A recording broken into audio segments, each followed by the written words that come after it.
जय हिंद जय भारत मित्रों, હું મનીષ સિંધી આપ સર્વે વિદ્યાર્થી મિત્રોનું સ્વાગત કરું છું વેબ સંકુલના ઓનલાઈન પ્લેટફોર્મ પર। આજે આપણે ડેલી કરંટ અફેર્સની અંદર ચર્ચા કરવાની છે 8 જુલાઈ 2023ના મોસ્ટ આઈએમપી કરંટ અફેર્સ જે આપણી આવનારી પરીક્ષા માટે ખૂબ જ ઉપયોગી થઈ શકે એમ છે।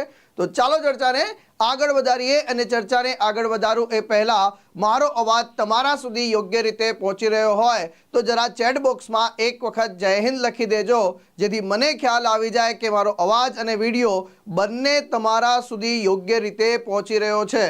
વેરી ગુડ મોર્નિંગ, જય હિન્દ જય ભારત સર્વે વિદ્યાર્થી મિત્રોનું સ્વાગત છે આપણા ડેલી કરંટ અફેર્સના સેશનની અંદર। અને તમને બધાને ખબર જ છે કે ડેલી કરંટ અફેર્સનું સેશન એટલે કે વ્યક્તિ વિશેષનું પણ આપણે મહત્વ રાખીએ છીએ। આપણી પરીક્ષા માટે જેટલા વ્યક્તિ વિશેષ મહત્વના છે એની આપણે ચર્ચા કરતા હોય છે, જોડે જોડે કરંટ અફેર્સના મુદ્દાઓ, અને તમને બધાને ખ્યાલ છે એમ કે કરંટ અફેર્સની સાથે સાથે આપણે આપણા સિલેબસને પણ કનેક્ટ કરી લઈએ છીએ, જેથી કરીને પરીક્ષામાં કોઈ પણ પ્રકારની જે સમસ્યા આપણને ઉદ્ભવે નહીં। કરંટ અફેર્સની સાથે સાથે આપણો સિલેબસ પણ આપણો અહીંયા તૈયાર થતો જાય। આપણો જે સિલેબસ છે અને સિલેબસને વાસ્ટ સિલેબસને પણ એક નાનકડા મુદ્દા દ્વારા પણ આપણે કવર કરવાનો પ્રયાસ કરીએ છીએ। વેરી ગુડ મોર્નિંગ, જય હિન્દ જય ભારત। જેટલા પણ વિદ્યાર્થી મિત્રો લેક્ચરની અંદર ઉપસ્થિત છે જરા એક વખત લેક્ચરની લિંકને આપણા અન્ય મિત્રો સાથે શેર કરી દો, અને જોડે જોડે જેણે પણ આજે હાજરી ન પુરાવી હોય તો ડિજિટલ જમાનો છે, ફટાફટથી હાજરી પુરાવી દો મિત્રો। ડિજિટલ જમાનામાં હાજરી કેવી રીતે પુરાવવાની છે? અંગૂઠા વડે। શેના વડે? અંગૂઠા વડે। અલગ અલગ ઓફિસોમાં તમે જોયા હશે કે બધા અંગૂઠા મારતા જોયા હશે।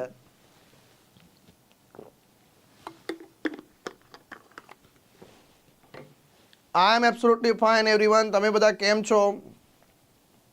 પોતાની તબિયતનું, સ્વાસ્થ્યનું પણ ધ્યાન રાખતા રહેજો, બહુ અદ્ભુત રીતે તૈયારી કરતા રહેજો। અને ગઈકાલે જેટલા પણ વિદ્યાર્થી મિત્રો છે મેં તમને પ્રોમિસ કર્યું હતું કે છેલ્લા 4 મહિનાનું વન લાઇનર કરંટ અફેર્સ નું મેગેઝિન સંપૂર્ણપણે હું તમને ફ્રીમાં અવેલેબલ કરાવી દઈશું। એટલે કે વેબ સંકુલ પ્લેટફોર્મ તમને ફ્રીમાં કરંટ અફેર્સનું 4 મહિનાનું વન લાઇનર મેગેઝિન આપવા જઈ રહી છે।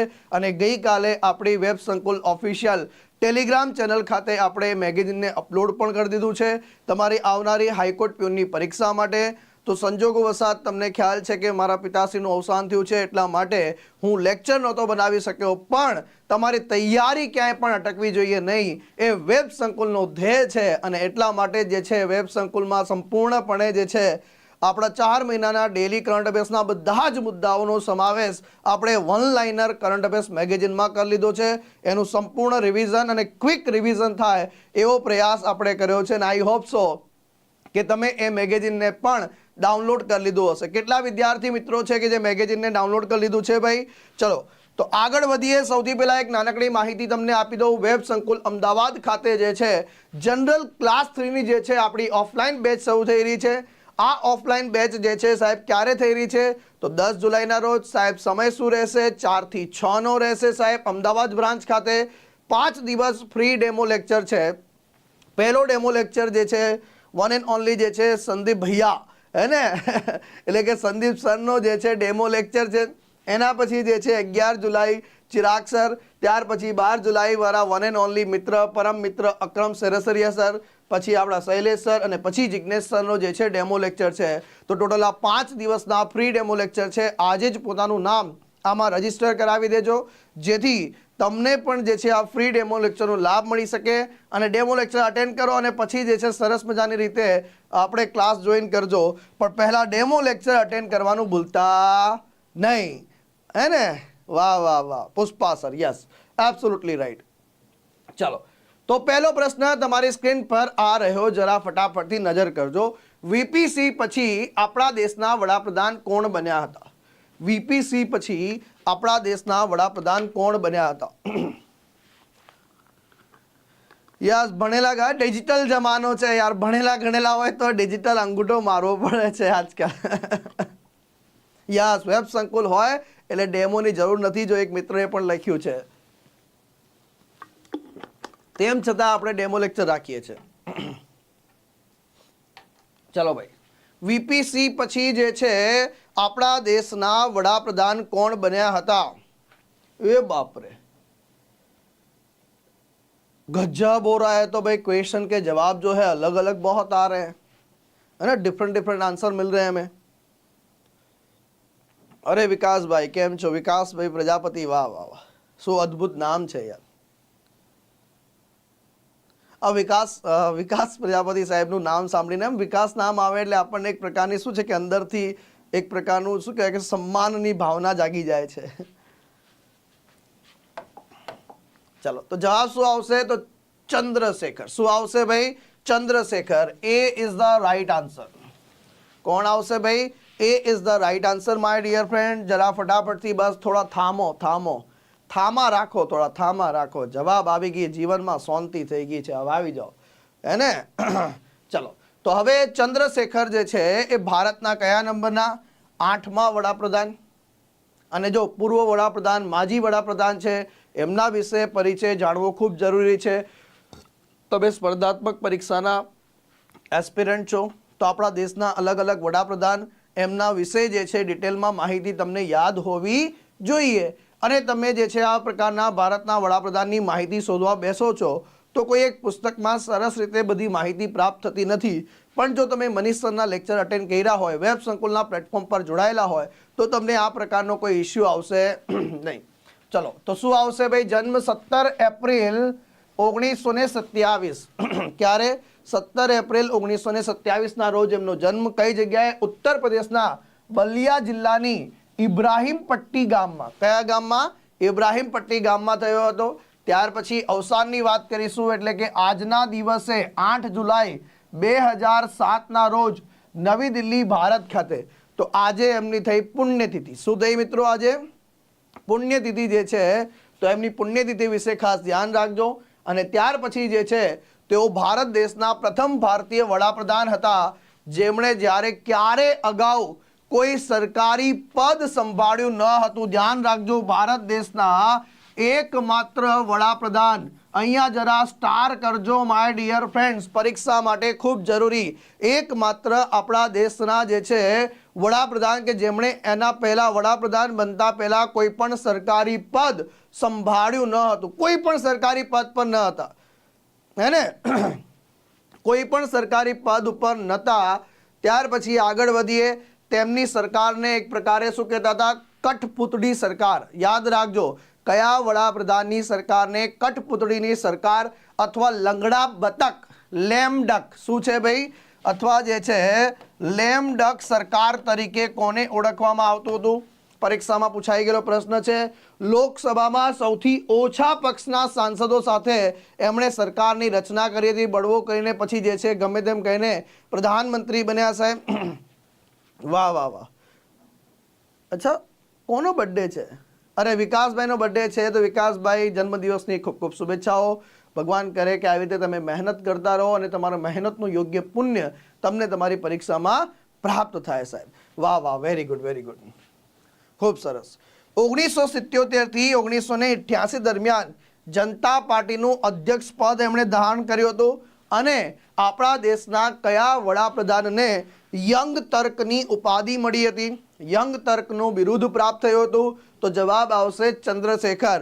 આ બધા જ જે છે જરા માઇન્ડ મેપ પર નજર કરજો અને આ માઇન્ડ મેપ પકડીને તમારા PYQs તમે સોલ્વ કરજો કે ભારતના વડાપ્રધાનના સંદર્ભમાં પૂછાયેલા પ્રશ્નોને તમે જ્યારે જોશો તો વિદ્યાર્થી મિત્રો તમને ખ્યાલ આવશે કે આ બધા જે છે માઇન્ડ મેપ મનીષ સરે આ બધા પૂછાયેલા પ્રશ્નોને એક સાથે આવરી લીધા છે। શું કર્યા છે? આવરી લીધા છે। ત્યાર પછી 1969ની અંદર યાદ રાખી લેજો, નવી દિલ્હીની અંદર યંગ ઇન્ડિયન સાપ્તાહિક, જરા ધ્યાનથી ફોકસ કરજો આ શબ્દ પર। યંગ ઇન્ડિયન સાપ્તાહિકની શરૂઆત કોણે કરી હતી? તો આપણા જે છે ચંદ્રશેખર સાહેબે કરી હતી। તેમના દ્વારા લખાયેલું એક પુસ્તક છે, પુસ્તકનું નામ યાદ રાખજો, dynamics of social change. Dynamics of social change આ કયા વડાપ્રધાન દ્વારા લખાયેલું પુસ્તક છે? પરીક્ષામાં પૂછાઈ ગયેલો પ્રશ્ન છે, જરા નજર કરતા જજો ભાઈ। જય મા ભવાની। ચંદ્રશેખરે 6 જાન્યુઆરી 1983 થી લગાવીને 25 જૂન 1983 દરમિયાન, જો ધ્યાનથી સાંભળજો, એક એવા વડાપ્રધાન જે છે 4260 કિલોમીટરની પદયાત્રા કરે છે આખા ભારતભરની અંદર, એટલે કે દક્ષિણના કન્યાકુમારીથી નવી દિલ્હીમાં મહાત્મા ગાંધીની સમાધિ એટલે રાજઘાટ સુધી જે છે આ શું કરે છે, પદયાત્રા કરે છે. લોકોના જેટલા પણ કહેવાય કે અભિપ્રાયો મેળવે છે, શું સમસ્યાઓ છે દરમિયાન એ બધું સાંભળે છે અને એને જે છે સરકાર તરફ જે છે રજૂ પણ કરે છે. તો આ અદ્ભુત માહિતી સાથે એક વખત સ્ક્રીનશોટ લેવો હોય તો લઈ શકો છો, અથવા તો તમને બધાને ખ્યાલ છે કે તમે સ્ક્રીનશોટ ન લો તો કાંઈ વાંધો નહીં, વેબ સંકુલનું ટેલિગ્રામ ચેનલ જે છે એમાં જોઈન થઈ જાઓ તો આપણા ડેઇલી કરંટ અફેર્સની પીડીએફ તમને મળવાપાત્ર રહે છે અને તમે એનો લાભ પણ લઈ શકો છો.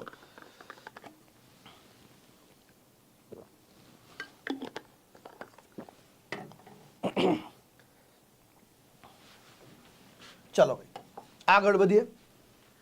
શ્રી ચંદ્રશેખર, હવે ડિટેલમાં ચર્ચા કરીશું. ભારતના જાણીતા સમાજવાદી નેતા તથા 1990 થી 91ના ટૂંકા સમય માટે જે છે ભારતના વડાપ્રધાન 17 એપ્રિલ 1927ના રોજ જે છે ઉત્તર પ્રદેશના બલિયા જિલ્લાની ઇબ્રાહીમપટ્ટીમાં જન્મ થાય છે. 77 થી 88 દરમિયાન જે છે જનતા પાર્ટીનો અધ્યક્ષપદ સંભાળે છે. 1962ની અંદર ઉત્તર પ્રદેશ જે છે વિધાનસભા મારફત તે રાજ્યસભામાં પ્રવેશ થાય છે અને ત્યારથી લઈને જે છે 1984 થી 89નો ગાળો બાદ કરીએ તો સતત જે છે તેઓ સાંસદ રહ્યા સાહેબ, સતત સાંસદ તરીકે રહ્યા. 1972માં તેઓ ઉત્તર પ્રદેશમાંથી રાજ્યસભામાં ચૂંટાઈ આવ્યા હતા. જાન્યુઆરી 1965માં ભારતીય રાષ્ટ્રીય કોંગ્રેસમાં જોડાય છે. 67માં તેઓ કોંગ્રેસ સંસદીય પાર્ટીના મહામંત્રી પદે ચૂંટાવી આવે છે. 1965માં કોંગ્રેસમાં પ્રવેશ મળ્યા પછી સંસદીય પક્ષના મહામંત્રી બને છે. પછી ખાસ કરીને જે ઇજારાશાહી ઔદ્યોગિક ગૃહો છે, ઇજારાશાહી ઔદ્યોગિક ગૃહો છે એ સરકારની સીધી પના તળે જે રીતે ફાલી રહ્યા હતા તેની સામે જે છે અવાજ ઉઠાવ્યો હતો. એટલે કે તમે વિચાર કરી શકો છો કે જે પક્ષમાં છે એ પક્ષની વિરુદ્ધ જે છે તમે જ્યારે અવાજ ઉઠાવો છો તો એક જે છે કેવું મહાનતમ કાર્ય છે. શું આજની પરિસ્થિતિમાં આ પોસિબલ છે કે મોદી સાહેબના કોઈ મંત્રી હોય અને એ મોદી સાહેબની સામે જે છે અવાજ ઉઠાવી શકે? પણ એ વખત જે છે એક પ્રકારનું હેલ્ધી રાજકારણ આપણા દેશની અંદર અસ્તિત્વમાં હતું અને જે છે યંગ ટર્ક અથવા યંગ તર્કની જે છે ઉપાધિ એમને પ્રાપ્ત થાય છે. તો આ પણ ધ્યાન રાખજો કે ક્યારે શું કારણસર એમને પ્રાપ્ત થઈ હતી. યંગ ઇન્ડિયન સાપ્તાહિકનું પ્રકાશન શરૂ કરે છે. તેમાં સંપાદકીય લેખનો લખાણને જે છે ટાંકવામાં આવતું હતું. કટોકટી જે છે તમને ખબર છે જૂન 1975 થી માર્ચ 1977 સુધી 1977 સુધી રહી ભાઈ. એ વખત જે છે ઘણા બધા જે છે મેગેઝિનો, ન્યૂઝપેપર પર પ્રતિબંધ લગાવવામાં આવ્યા હતા અને એમાં પણ એક જે છે આપણા અહીંયા જે છે ચંદ્રશેખર સાહેબનું યંગ ઇન્ડિયન સાપ્તાહિક પણ બંધ કરી દેવામાં આવ્યું. વળી પાછું ફેબ્રુઆરી 1980માં તેનું ફરીથી નિયમિત પ્રકાશન શરૂ કરવામાં આવે છે. આ સામાયિકના સંપાદકીય સલાહકાર બોર્ડના જે છે તેઓ અધ્યક્ષ પણ રહ્યા હતા સાહેબ. આગળ વાત કરીએ સાહેબ. હવે વાત આવે છે કટોકટીની જાહેરાત થાય છે અને કોંગ્રેસના જ ઘણા નેતાઓ છે, કોંગ્રેસ પક્ષના જ ઘણા નેતાઓ છે એમની પણ ધરપકડ કરવામાં આવે છે. એમાંના એક જે છે કટોકટીની જાહેરાત સાથે 25 જૂન 1975માં મીસા કાયદા હેઠળ જે છે એમને અટકાયતમાં લેવામાં આવે છે. કટોકટી ઉઠતા તેમનો છુટકારો થતા એટલે કે કટોકટી નાબૂદી થઈ એટલે કે ઘોષણા જે છે રદ કરવામાં આવી. ત્યારે જે છે 1 મે 1977ના રોજ પછી તે છે કોંગ્રેસ છોડી દે છે અને જનતા પક્ષનું અધ્યક્ષ પદ સંભાળે છે. કોંગ્રેસના સમર્થનથી ફરીથી પાછા જે છે ડિસેમ્બર 1990 થી માર્ચ 1991 જે સુધી આપણા દેશના વડાપ્રધાન બને છે. કટોકટીના સમયની અંદર એમણે જે જેલવાસ ભોગ્યો, આ જેલવાસ દરમિયાન જે છે હિન્દીમાં ડાયરી લખેલી જે ડાયરી છે મેરી જેલ ડાયરીના નામે એમને પ્રકાશન પણ કર્યું છે સાહેબ, મેરી જેલ ડાયરી. અને તેમના દ્વારા લખાયેલું પુસ્તક ડાયનેમિક્સ ઓફ સોશિયલ ચેન્જ જે છે બહુ અદ્ભુત પુસ્તક છે સાહેબ. સામાજિક પરિવર્તન જે છે એ કેટલું જરૂરી છે એના સંદર્ભમાં બહુ ડિટેલમાં ચર્ચાઓ કરે છે સાહેબ. Very good morning, very good morning. ચલો આપણે આગળ વધીશું. હવે અહીંયા ધ્યાન આપો ભાઈ. 6 જાન્યુઆરી 1983 થી લગાવીને 25 જૂન 1983 દરમિયાન જે છે એ 4260 કિલોમીટરની પદયાત્રા કરે છે. લોક સમૂહ સાથે સંવાદ કરે છે, એમની સમસ્યાઓને જાણવાનો પ્રયાસ કરે છે અને એટલા માટે જ જે છે આ પદયાત્રા શરૂ કરે છે. દેશના પછાત વિસ્તારના પાયાનું કામ કરવા, સમાજ શિક્ષણ માટે સામાજિક અને રાજકીય સેવકોને તાલીમ આપવા એમણે જે છે શું કરે છે, કેરળ, તમિલનાડુ, કર્ણાટક, મહારાષ્ટ્ર, મધ્યપ્રદેશ, ગુજરાત, ઉત્તર પ્રદેશ, હરિયાણા, અલગ અલગ રાજ્યના વિસ્તારોની અંદર જે છે 15 જેટલા ભારત યાત્રા કેન્દ્રોની સ્થાપના કરે છે. અને આ પરીક્ષામાં પૂછાઈ ગયેલો પ્રશ્ન છે, ભારત યાત્રા કેન્દ્રોની સ્થાપના કયા વડાપ્રધાન દ્વારા કરવામાં આવી હતી? આવો પ્રશ્ન પૂછાય તો જરા નોંધી લેજો આ ડિટેલની અંદર ભાઈ. પછી જે છે ચંદ્રશેખર જે છે 1962 થી સંસદ સભ્યના પદ ઉપર રહ્યા. 1989માં તેઓ પોતાના વતન બલિયા અને પાડોશી રાજ્ય મહાપ્રદેશ મહારાજાગંજ એમ બંને બેઠકો પરથી ચૂંટાવી આવ્યા અને પછી મહારાજગંજ બેઠક એમણે જે છે ખાલી કરી હતી. 8 જુલાઈ 2007ના રોજ એટલે કે આજના દિવસે આપણા આ ચંદ્રશેખરજી, આપણા માજી વડાપ્રધાન, આપણા દેશના 8મા વડાપ્રધાનનું જે છે નિધન થાય છે સાહેબ. તો આ એક સરસ મજાની માહિતી, એક નાનકડી માહિતી. તમને પણ આશા રાખું છું કે આની અંદર મજા આવી હશે. અને ડેલી વ્યક્તિ વિશેષ, ડેલી આપણા લેક્ચરની અંદર જે આપણે વ્યક્તિ વિશેષનો સમાવેશ કરીએ છીએ, એમના વિશે ડિટેલમાં પરિચય મેળવીએ છીએ, એ તમને કેવું લાગે છે?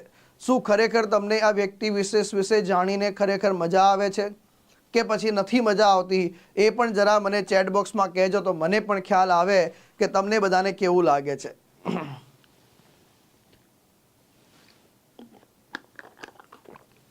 અને જો તમને બી સારું લાગતું હોય તો પેલું આપણું જે લાઈક બટન ઘટે છે, એ લાઈક બટન જો તમે વધારી દો તો મને ખ્યાલ આવી જાય કે તમને ગમે છે. અને બીજા નંબરની વાત કરીશું. બીજો પ્રશ્ન આપણા સ્ક્રીન પર આવી ચૂક્યો છે કે વડાપ્રધાનજી દ્વારા છત્તીસગઢની અંદર વન્યજીવ મૈત્રીપૂર્ણ હાઈવે પ્રોજેક્ટનું જે છે ઉદ્ઘાટન કરશે. આ હાઈવે જે છે કયા વન્યજીવ અભયારણ્યમાંથી પસાર થઈ રહ્યું છે? વન્યજીવ અભયારણ્યમાંથી પસાર થઈ રહ્યું છે. અરે વાહ વાહ, વેરી ગુડ.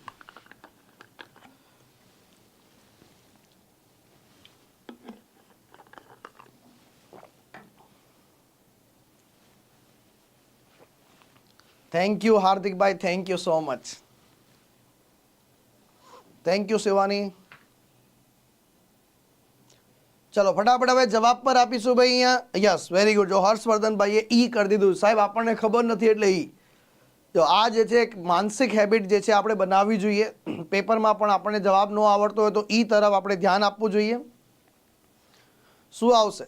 અલા ઉંદર નહીં, કોઈ લખે છે ઉંદર વન્યજીવ અભયારણ્ય. ઉંદર નહીં લા, ઉંદર નથી આવ્યો ભાઈ આની અંદર ક્યાંય. આપણા લેક્ચરમાં ઉંદર ન આવે યાર. અહીંયા જવાબ છે ઉદંતી. શું આવશે? ઉદંતી વન્યજીવ અભયારણ્ય. શું છે? ઉદંતી વન્યજીવ અભયારણ્ય. ઘણા લોકો પાછા ઉંદર લખે. અલા ઉંદર નથી, ઉદંતી છે સાહેબ. શું છે? ઉદંતી છે. જરા ફોકસ કરો મારા ભાઈઓ અને બહેનો. ચલો તો અહીંયા જો એક ઇમેજ પર જોજો, જરા નજર કરજો. આ હાઈવે જાય છે વન્યજીવ અભયારણ્યમાંથી અને અહીંયા એક ઉપર કોરિડોર બનાવ્યો છે. એટલે કે આ બંનેનું કોઈ અથડામણ થાય નહીં. અને જ્યારે અહીંથી આ બધા પ્રાણીઓ આવે તો એ ઓટોમેટિકલી શું થાય ભાઈ? સીધા સીધા જે છે બીજા રસ્તા પર જતા રહે. એને તો આને કહેવાય ઇકો ફ્રેન્ડલી. શું કહેવાય ભાઈ? ઇકો ફ્રેન્ડલી, વન્યજીવ ફ્રેન્ડલી જે છે આ સરસ મજાનું જે છે હાઈવે બનાવવામાં આવ્યું છે.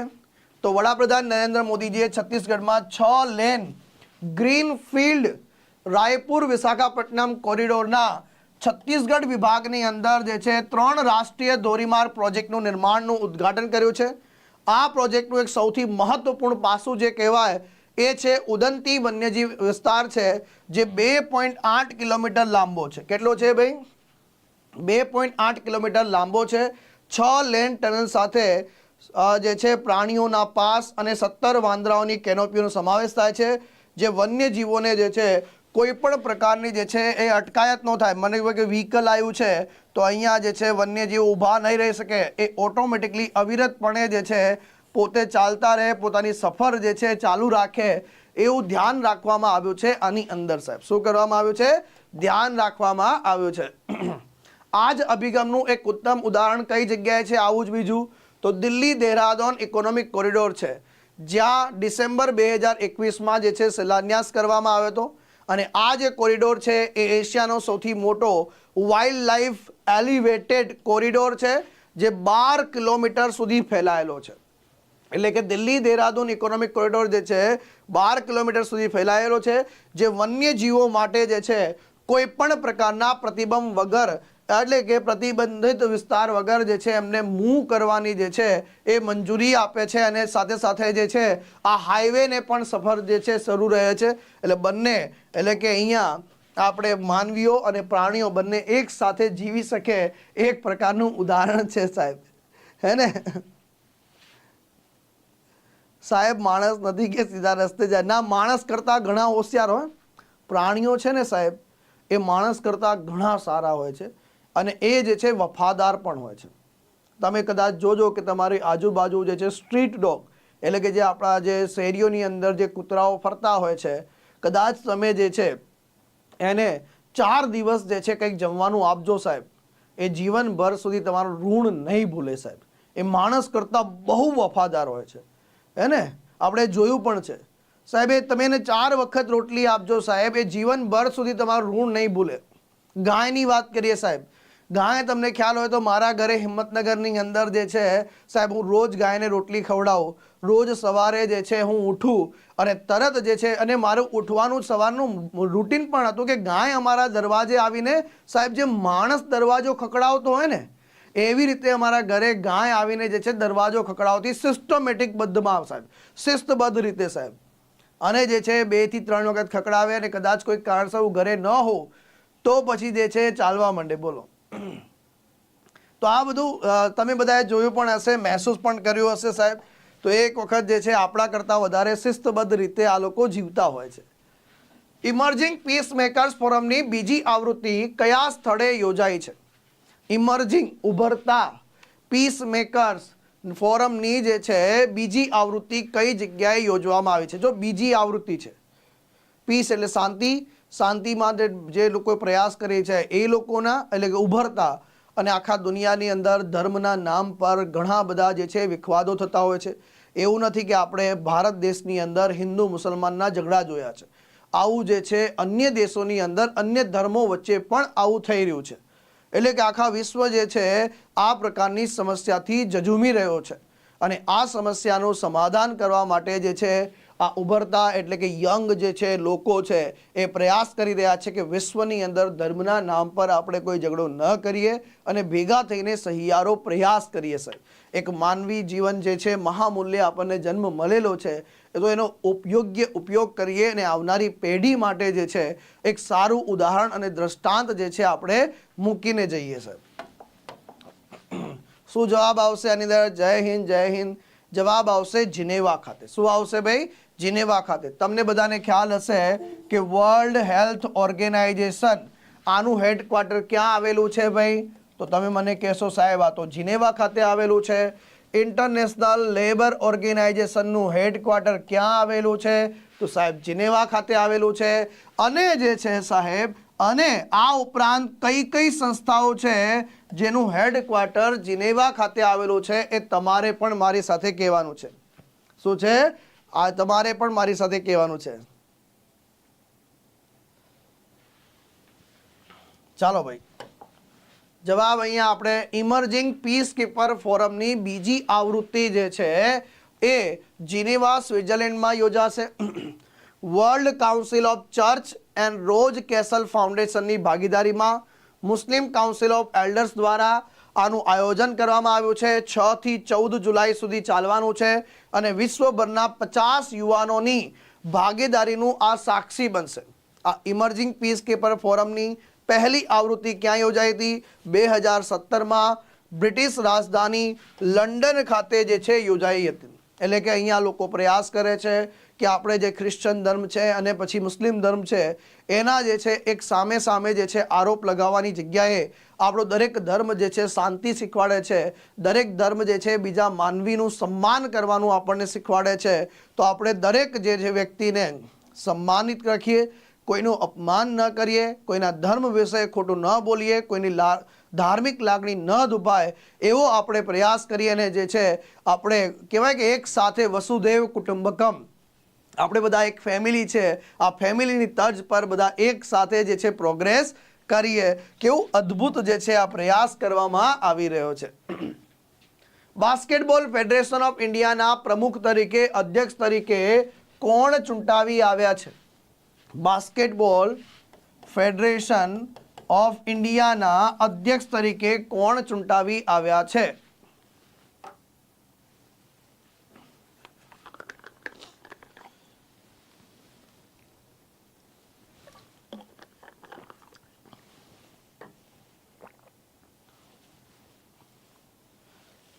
યસ, આપણી જે છે પ્રતિજ્ઞા તમે સ્કૂલમાં વાંચી હશે. આપણા પાઠ્યપુસ્તકની અંદર આપણે બધાએ પ્રતિજ્ઞાનું પઠન બધા એક સાથે બહુ કરેલું હશે, હે ને? તો આ પઠન જે છે, યસ, સોનાલી વાદેરજીએ બહુ અદ્ભુત જે છે સંસ્થાઓના નામ લખ્યા છે.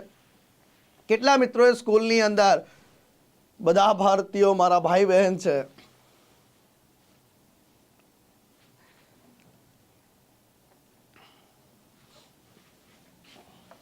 ચલો, જવાબ શું આવશે આની અંદર? આધવ અર્જુન. અડધા અર્જુન નહીં લા, કોઈ લખે છે અડધો અર્જુન. એટલે અડધો અર્જુન જેવું ના હોય, અહીંયા લખેલું છે આધવ અર્જુન. શું લખેલું છે? આધવ અર્જુન લખેલું છે, અડધો અર્જુન નથી લખેલું અહીંયા. ચલો, તો આધવ અર્જુન સાહેબ જે છે એ તમિલનાડુ બાસ્કેટબોલ ફેડરેશન જે છે એના પ્રમુખ છે. નહેરુ સ્ટેડિયમ ખાતે જે છે હાલમાં ચૂંટણીનું આયોજન કરવામાં આવ્યું, એમાં જે છે વિજયી બન્યા છે અને હવે બાસ્કેટબોલ ફેડરેશન ઓફ ઇન્ડિયાના અધ્યક્ષ પદ એમણે સંભાળી લીધું છે. ટોટલ 39 મતમાંથી એમને 38 મત પ્રાપ્ત થયા અને જે હાલના પ્રમુખ છે કે ગોવિંદરાજ જે છે એમને હરાવ્યા છે. એટલે ઓલરેડી જે અત્યારે હાલ પ્રમુખ છે એમને હરાવ્યા છે અને હવે જે છે નવા પ્રમુખ આપણને પ્રાપ્ત થઈ ગયા છે.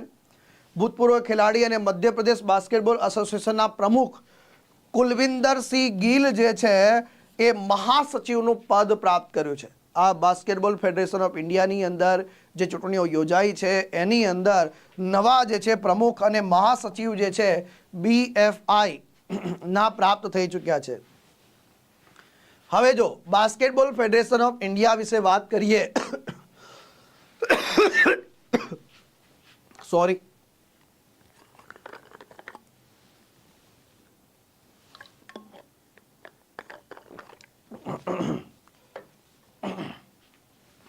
ચલો, ભારતમાં બાસ્કેટબોલની સંચાલક મંડળ કોને કહેવાય છે? તો બાસ્કેટબોલ ફેડરેશન ઓફ ઇન્ડિયાને સ્થાપના ક્યારે કરવામાં આવી છે? તો 1950ની અંદર કરવામાં આવી છે. પ્રથમ રાષ્ટ્રીય બાસ્કેટબોલ ચેમ્પિયનશિપનું આયોજન ક્યારે કરવામાં આવ્યું હતું આપણા દેશમાં? 1934માં કરવામાં આવ્યું હતું અને 1936ની અંદર જે છે આ જે છે ફેડરેશન ઓફ ઇન્ટરનેશનલ બાસ્કેટબોલ એસોસિએશનનું સભ્ય ક્યારે બને છે? તો 1936ની અંદર બને છે. તો આ એક નાનકડી માહિતી જે છે એ ખાસ યાદ રાખી લેજો, પરીક્ષાના સંદર્ભમાં બહુ ઉપયોગી થશે. અને પછી આપણા જે છે PSI ખાતાકીય પરીક્ષાની તૈયારી કરતા વિદ્યાર્થી મિત્રો માટે વેબ સંકુલ લઈને આવ્યું છે ફ્રી કોચિંગ, એટલે કોઈ પણ ચાર્જ નહીં. ફ્રી કોચિંગ 8 જુલાઈથી શરૂ થઈ ગયું છે. સવારે 8 થી 10 વાગ્યા સુધીની જે બેચ છે, આ બેચનો સમયગાળો 6 મહિના સુધીનો રહેશે અને PSI ખાતાકીય પરીક્ષા જે છે એમાં પાર્ટ 1 ઓબ્જેક્ટિવ અને પાર્ટ 2 જે છે મેઇન્સ પેપર 1 અને પેપર 2 બંનેની તૈયારી વેબ સંકુલ તમને કરાવી રહ્યું છે. વધુ માહિતી માટે તમે જે છે આ હેલ્પલાઇન નંબરનો સંપર્ક સાધી શકો છો. ઓનલાઈન ફ્રી બેચ નથી, ઓફલાઈન ફ્રી બેચ છે. શું છે? ઓફલાઈન ફ્રી બેચ છે. ચાલો આવો, માનસિક તકલીફમાં રહેલા લોકો માટે ભારતનો પ્રથમ ટેલિમાનસ ચેટબોટ ક્યાં લોન્ચ કરવામાં આવ્યો છે? ભાઈ, ટેલિમાનસ જે છે ચેટબોટ કઈ જગ્યાએ લોન્ચ કરવામાં આવ્યો છે?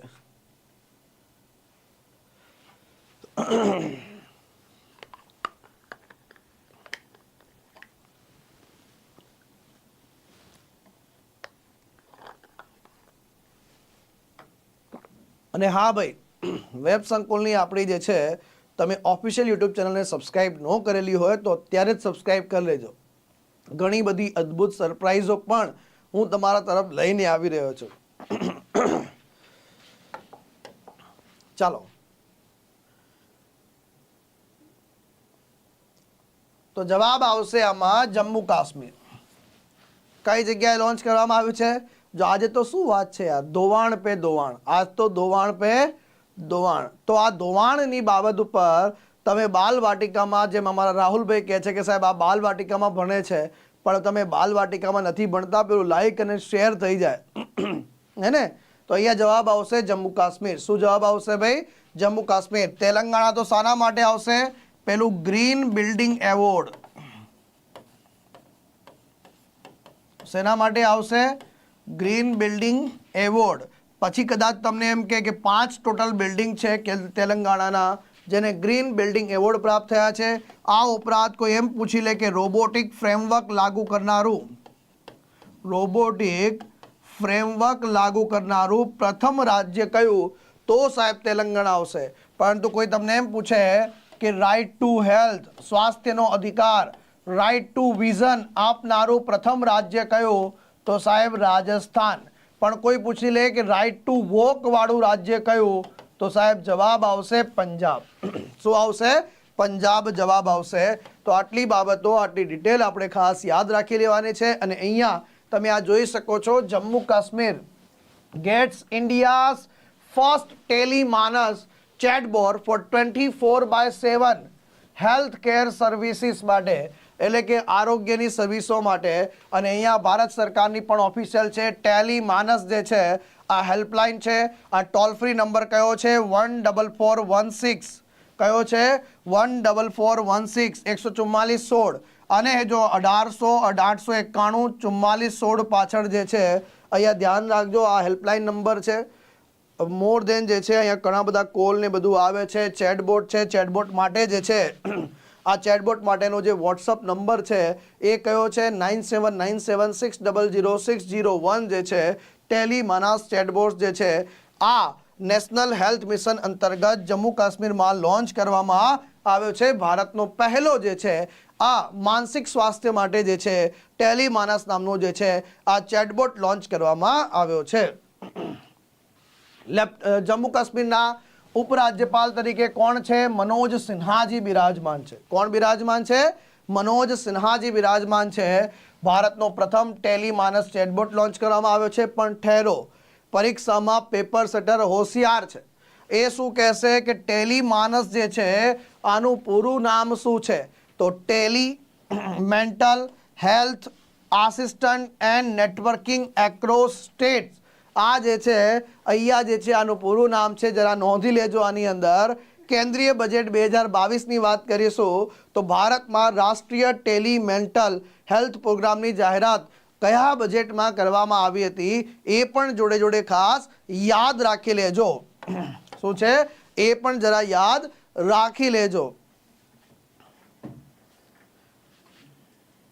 મનોજ સિન્હાથી યસ, રવિ સિન્હા તમને યાદ આવી ગયા? વાહ માય ડિયર ફ્રેન્ડ. શું છે ભાઈ? તો રોના અધ્યક્ષ બન્યા છે.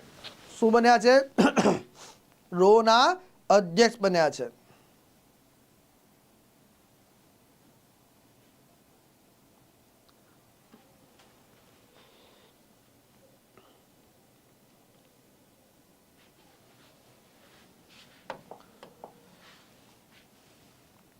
ચલો, નિમહાંસ.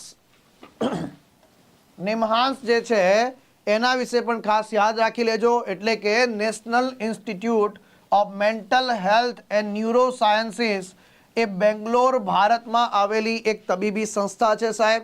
નિમહાંસ જે છે આપણા દેશમાં માનસિક સ્વાસ્થ્ય અને ન્યુરો સાયન્સ શિક્ષણનું એક સર્વોચ્ચ કેન્દ્ર ગણવામાં આવે છે. સ્વાસ્થ્ય અને પરિવાર કલ્યાણ મંત્રાલય હેઠળ સ્વાયત્ત રીતે, ઓટોનોમસ રીતે આ કાર્યરત સંસ્થા છે. રાષ્ટ્રીય મહત્વની સંસ્થા છે. શું છે? રાષ્ટ્રીય મહત્વની સંસ્થા છે મિત્રો. આનો ઇતિહાસ 1847નો છે ભાઈ. ધ્યાન રાખજો, આ જે સંસ્થા છે આના ઇતિહાસ તરફ નજર કરીએ તો આનો ઇતિહાસ બહુ જૂનો છે. 1847નો છે, જ્યારે બેંગ્લોર લ્યુનેટિક એસાઇલમની સ્થાપના થાય છે સૌપ્રથમ 1847ની અંદર. પછી 1925ની અંદર મૈસૂર સરકારે આ આશ્રય એટલે કે અસાઇલમનું નામ બદલીને મેન્ટલ હોસ્પિટલ રાખ્યું.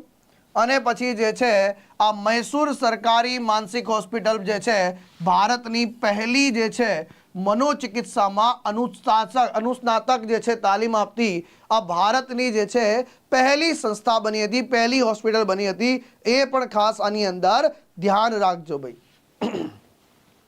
National Institute of Mental Health and Neurosciences જે છે 1954માં ભારત આઝાદ થયું એના પછી ભારત સરકાર દ્વારા સ્ટેટ મેન્ટલ હોસ્પિટલ અને all India institute of Mental health જે છે એનું ઇન્ટિગ્રેશન કર્યું, એટલે કે એકીકરણ કરવામાં આવ્યું સાહેબ. અને આપણી આ સર્વોચ્ચ સંસ્થા છે એના સંદર્ભમાં પણ એક નજર જરા રાખી લેજો. અને ત્યાર પછી એક અદ્ભુત પ્રશ્ન છે, ઓઇલ પામ રિસર્ચ એડવાઇઝરી કમિટીના અધ્યક્ષ તરીકે કોની નિમણૂક કરવામાં આવી છે?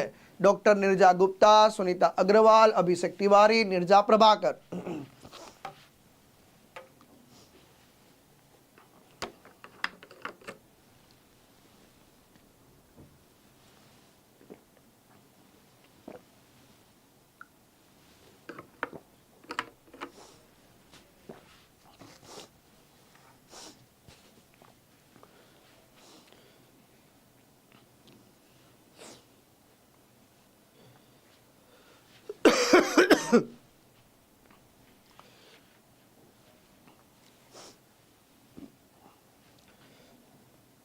જો આજે મારું ગળું ખરાબ છે તેમ છતાં હું જો તમારા માટે લેક્ચર લઈને આવતો હોઉં તો એક નાનકડી ફરજ તમારી પણ થાય છે વિદ્યાર્થી મિત્રો. પેલું લાઈક અને શેર બટન તમે નથી કરી શકતા યાર. તમારા માટે એક શિક્ષક પોતાનો અવાજ ખરાબ છે, તકલીફ છે, તેમ છતાં આવીને ઊભો રહે છે અને તમે ખાલી લાઈક અને શેર તમારે ઘરે બેઠા બેઠા કરવાનું છે તોય તમને તકલીફ થાય છે.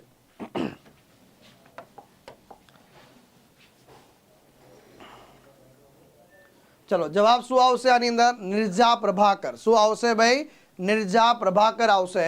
ડોક્ટર નિર્જા, જો નિર્જા ઉપરથી યાદ આવે તમને ખ્યાલ હોય તો ગુજરાત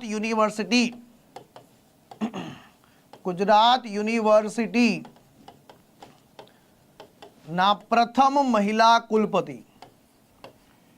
શું બન્યા છે? આ પ્રથમ મહિલા કુલપતિ બન્યા છે. તો એક આ મુદ્દો આપણા માટે મહત્વપૂર્ણ છે.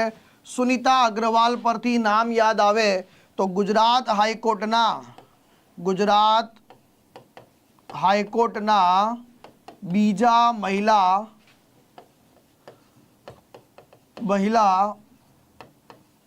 મુખ્ય ન્યાયાધીશ. શું છે? બીજા મહિલા મુખ્ય ન્યાયાધીશ. તો જોડે જોડે આપણને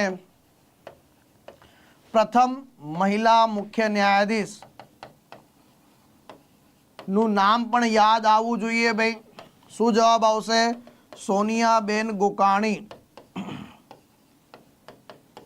શું જવાબ આવશે? સોનિયાબેન ગોકાણી જે છે આ જવાબ આની અંદર સાચો આવશે. તો આટલી પણ ડિટેલ તમારી નોટબુકની અંદર જરા એડ કરી લેજો જેથી પરીક્ષામાં તમને ક્યાંય વાંધો આવે નહીં. ચલો, તેલંગાણા સ્ટેટ હોર્ટિકલ્ચર યુનિવર્સિટીના વાઇસ ચાન્સલર છે એવા નિર્જા પ્રભાકર જે છે એને ભારતીય કૃષિ સંશોધન પરિષદ દ્વારા oil Palm research advisory committee જે છે એના અધ્યક્ષ તરીકે જે છે નિયુક્ત કરવામાં આવ્યા છે. અને આમની આ નિયુક્તિ 3 વર્ષના સમયગાળા માટે, કેટલા સમય માટે? તો 3 વર્ષના સમયગાળા માટે કરવામાં આવી છે. આ જે પરિષદ છે સાહેબ, આ જે રિસર્ચ ઇન્સ્ટિટ્યૂટ છે oil Palm research and advisory committee જે છે એની અંદર કુલ કેટલા સભ્યો હોય છે? તો 10 સભ્યો હોય છે. કેટલા સભ્યો હોય છે? 10 સભ્યો હોય છે. અને આપણા દેશમાં પામ ઓઇલના સંદર્ભમાં એ એકમાત્ર એડવાઇઝરી અથવા સર્વોચ્ચ સંસ્થા તમે ગણી શકો છો. Indian Council of Agriculture and રિસર્ચની વાત કરીશું. એનું Indian Institute of Oil Palm Research જે છે આ પેડાવેગી આંધ્રપ્રદેશની અંદર જે ભારતની એકમાત્ર સંસ્થા છે જે ઓઇલ સંશોધન, પામ ઓઇલના સંદર્ભમાં સંશોધન કરે છે સાહેબ. આ પણ જરા ખાસ યાદ રાખી લેજો ભાઈ. ક્લિયર છે? Indian Council of Agriculture and રિસર્ચની વાત કરીશું તો એના ડિરેક્ટર જનરલ તરીકે કોણ છે અત્યારે હાલ? હિમાંશુ પાઠક સાહેબ છે. કોણ છે? હિમાંશુ પાઠક સાહેબ છે. આની સ્થાપના Indian Council of Agriculture and રિસર્ચની સ્થાપના 1929 जुलाई महीना में 16 जुलाई रोज थयेली छे।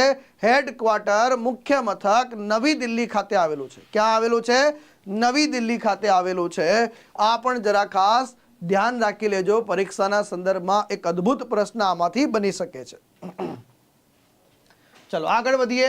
भारतीय नौकादळ अने US navy salvage and explosive ordnance disposal कवायत, जेनुं टूंकमां नाम कहीए तो साल्वेक्स। तो आ साल्वेक्स जे छे ए कया बे देश वच्चेनी कवायत छे? तो भारत अने अमेरिकानी नेवी वच्चेनी कवायत छे। एनी कई आवृत्ति? 7मा नंबरनी आवृत्ति जे छे ए 26 जून थी शरू थई छे अने 6 जुलाई 2023 ना रोज पूरी थई छे। आनुं आयोजन कई जग्याए करवामां आव्युं हतुं साहेब? कई जग्याए? कोची, विशाखापट्टनम, मुंबई, कोलकाता, कई जग्याए? Good morning, good morning, good morning.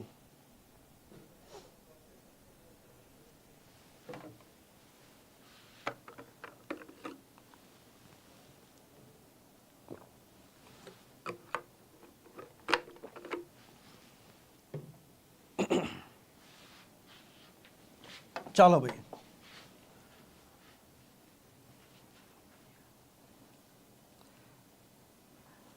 तो जवाब आवशे आमां कोची।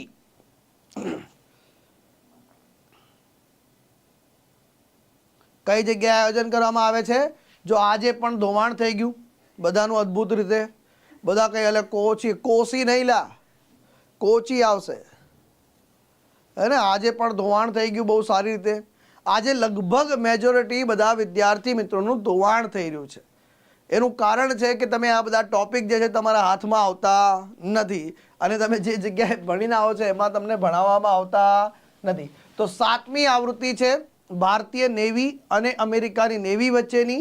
આ જે કવાયત છે સેલ્વેક્સ, જેને આપણે કહીએ છીએ India US navy salvage and explosive ordnance disposal exercise, આનું ટૂંકમાં નામ છે સેલ્વેક્સ છે સાહેબ। અને જે છે આ 2005 થી જે છે ભારત અને અમેરિકાની નેવી વચ્ચે આ કવાયતનું આયોજન કરવામાં આવે છે। આની અંદર જે છે બંને દેશોની નેવી જે છે તમામ પ્રકારના જે છે અનુભવો સાझा કરે છે।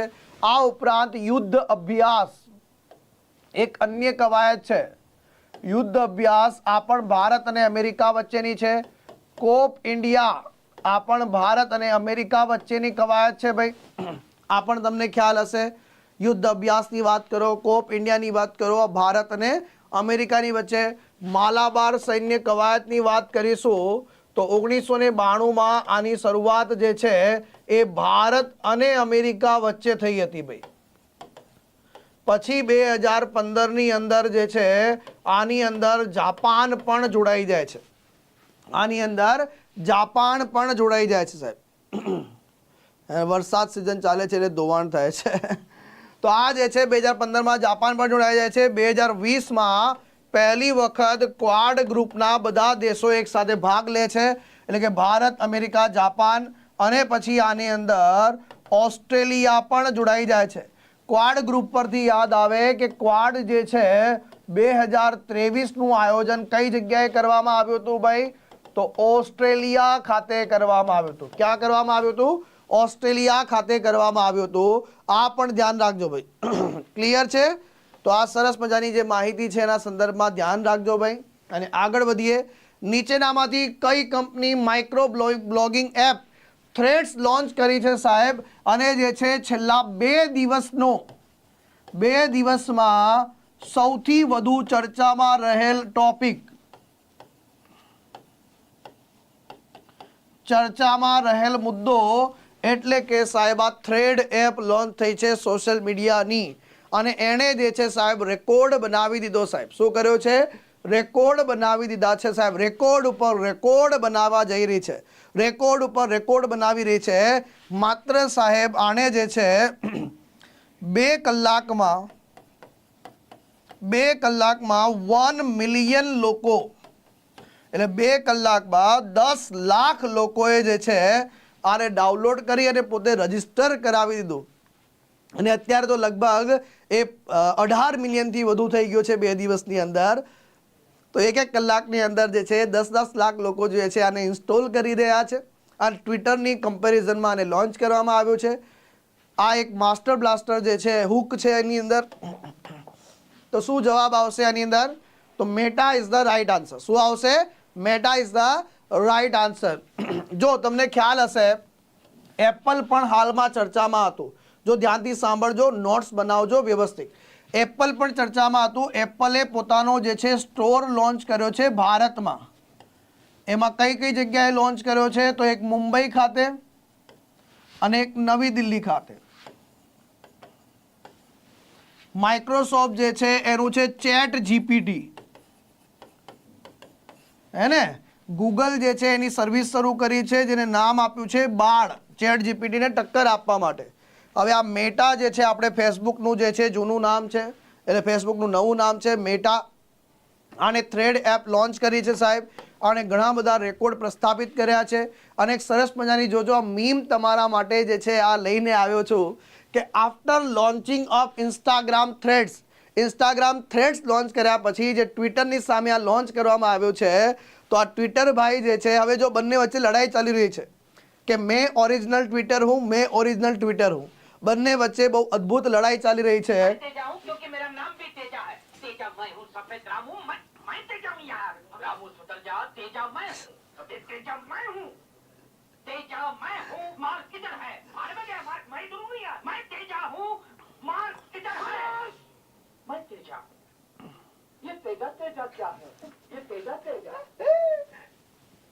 ये तेजा क्या है, तो ये ट्विटर क्या है, ये थ्रेड क्या है, એના જેવું છે. બહુ અદ્ભુત છે યાર, ખરેખર આ મીમ બહુ મને એટલું ગમ્યું તો મેં કીધું તમારી સાથે પણ શેર કરીએ.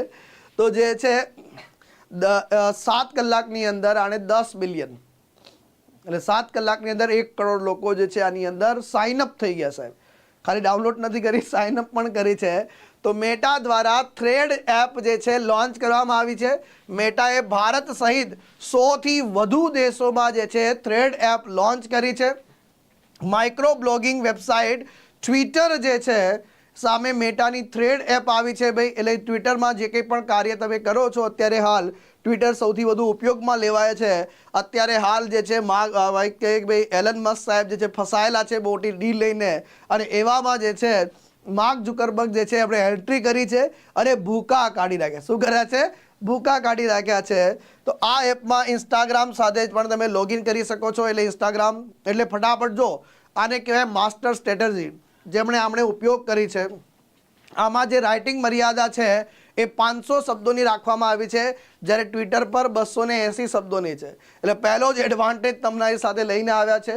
અને ઇન્સ્ટાગ્રામ સાથે લોગિન થઈ શકો છો, એટલે કે બહુ વધારે પડતું ટેન્શન રહેતું નથી. તો થ્રેડ્સ પર 5 મિનિટ સુધીની લિંક્સ, ફોટો અને વિડીયો પણ જે છે આ શેર કરી શકાય છે. આ એપ લોન્ચ થયાની જે છે અંદર જ 10 મિલિયનથી વધુ લોકો જે છે 7 કલાકની અંદર જે છે 1 કરોડ લોકોએ આની અંદર સાઇન અપ કરી દીધું. અને ભાઈ તમને જાણીને આનંદ થશે કે આપણું વેબ સંકુલ જે છે એનું પણ થ્રેડ અકાઉન્ટ બની ચૂકેલું છે. જો તમે પણ થ્રેડ એપ ડાઉનલોડ કરી હોય, તમે પણ આ જો જે છે 18 મિલિયન લોકોમાંથી 1.8 કરોડ લોકોમાંથી તમે પણ છો અને થ્રેડ પર છો, તો વેબ સંકુલનું જે થ્રેડ અકાઉન્ટ છે એ જોઈન થઈ જજો. એમાં પણ તમને નવી નવી જે છે અપડેટ્સ મળતી રહેશે સાહેબ. તો એમાં પણ જોઈન થઈ જજો. ઘણા વિદ્યાર્થી મિત્રોએ તો જે થ્રેડ જે છે આપણું અકાઉન્ટ જે છે એને પણ ફોલો કરી દીધું હશે. ચલો આગળ વધીએ. હર્ષ ચૌહાણ જે છે તેમનો કાર્યકાળ પૂરો થવાના 8 મહિના બાકી છે અને એના પહેલા એમણે રાજીનામું આપ્યું છે. તેઓ નીચેનામાંથી કઈ સંસ્થાના અધ્યક્ષ હતા સાહેબ? કઈ સંસ્થાના અધ્યક્ષ પદેથી હર્ષ ચૌહાણ સાહેબે રાજીનામું આપી દીધું છે?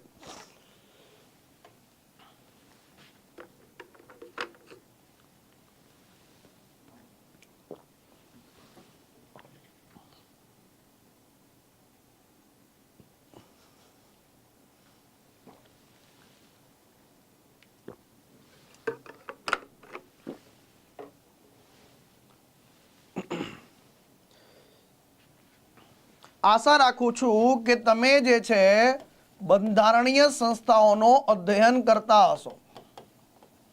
તમે બંધારણીય સંસ્થાઓ એમાં પણ ભાગ 16 ની અંદર અનુચ્છેદ 3 અનુચ્છેદનો અધ્યયન પણ કર્યો હશે. 338, 338A અને 338B, આ 3 અનુચ્છેદનું અધ્યયન કરેલું હશે સાહેબ. આ 3 અનુચ્છેદમાં 3 બંધારણીય સંસ્થાઓ છે. આ 3 બંધારણીય સંસ્થામાંથી કોઈ એક સંસ્થાના અધ્યક્ષ જે છે હર્ષ ચૌહાણ સાહેબ હતા. કઈ સંસ્થાના અધ્યક્ષ હતા જેમણે રાજીનામું આપ્યું છે? અનુસૂચિત જાતિ માટેનું રાષ્ટ્રીય આયોગ કે અનુસૂચિત જનજાતિ માટેનું રાષ્ટ્રીય આયોગ? તો એ જવાબ આવશે અનુસૂચિત જનજાતિ માટેનું રાષ્ટ્રીય આયોગ, એટલે કે national Commission for Scheduled tribe. શું છે? National Commission for Scheduled Tribe જે છે આ જે છે આયોગના જે છે અધ્યક્ષ હતા. એમણે જે છે થોડોક જે છે સરકાર જોડે વાંધો આવ્યો છે અને જે છે એમણે 8 મહિનાનો પોતાનો કાર્યકાળ બાકી છે એના પહેલા જે છે એમણે શું કર્યું છે? રાજીનામું આપ્યું છે. અને રાજીનામું આપતા એમણે કીધું છે અને રાષ્ટ્રપતિએ એમનું રાજીનામું સ્વીકાર પણ કર્યો છે. એમણે જે છે આ પ્રકારનું આ ન્યૂઝમાં નથી આવ્યું પણ હકીકતમાં એક ઘટના બનેલી છે કે જેમાં એ વિચારે છે કે જો અનુસૂચિત જનજાતિના લોકો માટે હું જો કાર્ય કરી રહ્યો છું અને એમની સાથે જો અન્યાય થઈ રહ્યું છે, સરકાર એવો કોઈ કાયદો લાવી રહી છે જેના લીધે જે છે અનુસૂચિત જનજાતિના જે લોકો છે એમને અન્યાય થાય અને પછી મને જે છે આ પદ ઉપર બેસવાને હું લાયક નથી, એટલે મારી નૈતિક જવાબદારી છે, નૈતિક ફરજ છે કે મારે રાજીનામું આપી દેવું જોઈએ. અને તેમણે જે છે રાજીનામું આપી દીધું છે. અહીંયા તમે જોઈ શકો છો NCST ચેરમેન ચૌહાણ જે છે રિઝાઇન, પોતાના પદ ઉપરથી જે છે રાજીનામું આપી દીધું છે 8 months before the end of term. એટલે ટર્મ એટલે શું કહીએ છીએ? કાર્યકાળ પૂર્ણ થાય એ પહેલા. જરા સરસ મજાનું જે છે આર્ટિકલ તમે વાંચ્યો નહીં હોય પણ અહીંયા જે છે આ પ્રકારના જે અંગ્રેજી આર્ટિકલ છે સાહેબ, ઇંગ્લિશ ન્યૂઝપેપરની અંદર જે સમાચારો ધ હિન્દુમાં આવતા હોય છે જનરલી આપણે વિદ્યાર્થી મિત્રો પ્રિફર નથી કરતા પણ તમારા મનીષ સર પ્રિફર કરે છે. ચલો, રાષ્ટ્રીય અનુસૂચિત જનજાતિ આયોગ જે છે એમના જે છે અધ્યક્ષ હર્ષ ચૌહાણ સાહેબે રાજીનામું આપી દીધું છે. દ્રૌપદી મુર્મુજી રાષ્ટ્રપતિએ રાજીનામું સ્વીકાર કરી લીધું છે. અહીંથી પહેલાં જ ખબર પડી જાય કે નેશનલ કમિશન ફોર શિડ્યુલ્ડ ટ્રાઇબના જે અધ્યક્ષ છે પોતાનું રાજીનામું કોને આપશે? તો રાષ્ટ્રપતિને આપશે સાહેબ. તેમના રાજીનામા બાદ હવે જે છે નેશનલ કમિશન ફોર શિડ્યુલ્ડ ટ્રાઇબની વાત કરીશું. આ સંસ્થામાં માત્ર એક જ વ્યક્તિ વધ્યા છે આયોગની અંદર, અનંત નાયક સાહેબ. શું વધ્યા છે? એકમાત્ર એક સભ્ય જે છે સંસ્થા વધી છે આની અંદર કહી શકાય ભાઈ. ફેબ્રુઆરી 2021માં 3 વર્ષની મુદત માટે હર્ષ ચૌહાણ સાહેબ જે છે એ National Commission for Scheduled Tribe જે છે એના અધ્યક્ષ બન્યા હતા. શું બન્યા હતા? અધ્યક્ષ બન્યા હતા સાહેબ.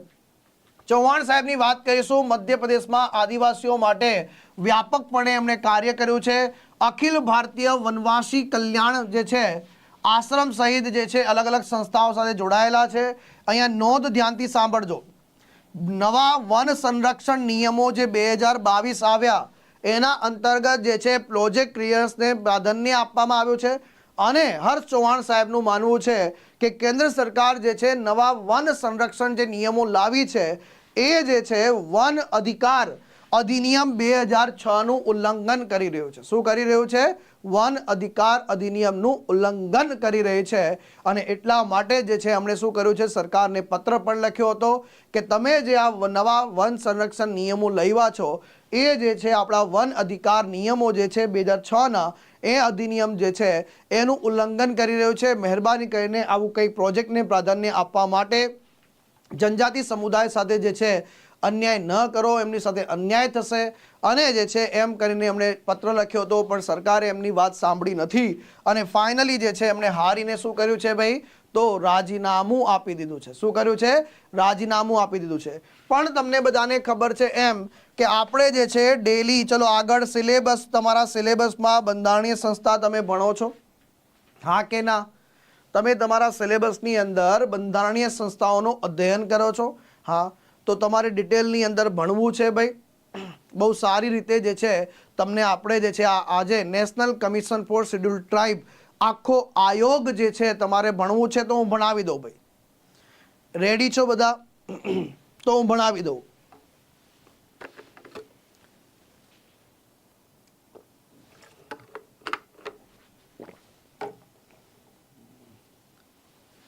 ચલો, પહેલા તો બંધારણમાં ચલો ફટાફટથી લખો ભાઈ, મારી સાથે લખતા જજો, લખતા જજો.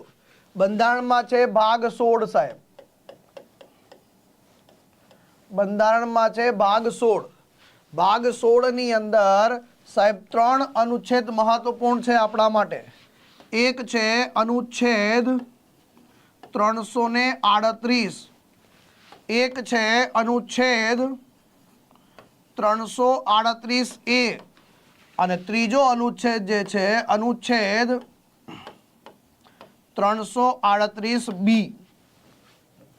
ચલો પહેલા ધ્યાન રાખજો, અનુચ્છેદ 338 જે છે એ કોની વાત કરે છે? નેશનલ કમિશન ફોર શેડ્યુલ કાસ્ટની વાત કરે છે. 338 એ કોની વાત કરે છે? National Commission for Schedule tribe. અને આ કોની વાત કરે છે? National Commission four backward class. ધ્યાનથી સાંભળજો, જ્યારે આપણે ભારત દેશનું બંધારણ અસ્તિત્વમાં આવ્યું ત્યારે શેડ્યુલ કાસ્ટ અને શેડ્યુલ ટ્રાઇબ આ બંને માટે એકમાત્ર ઓફિસરની જોગવાઈ હતી સાહેબ. તો સાહેબ આ બે આયોગ જે છે કયા વર્ષે અલગ અલગ થયા સાહેબ?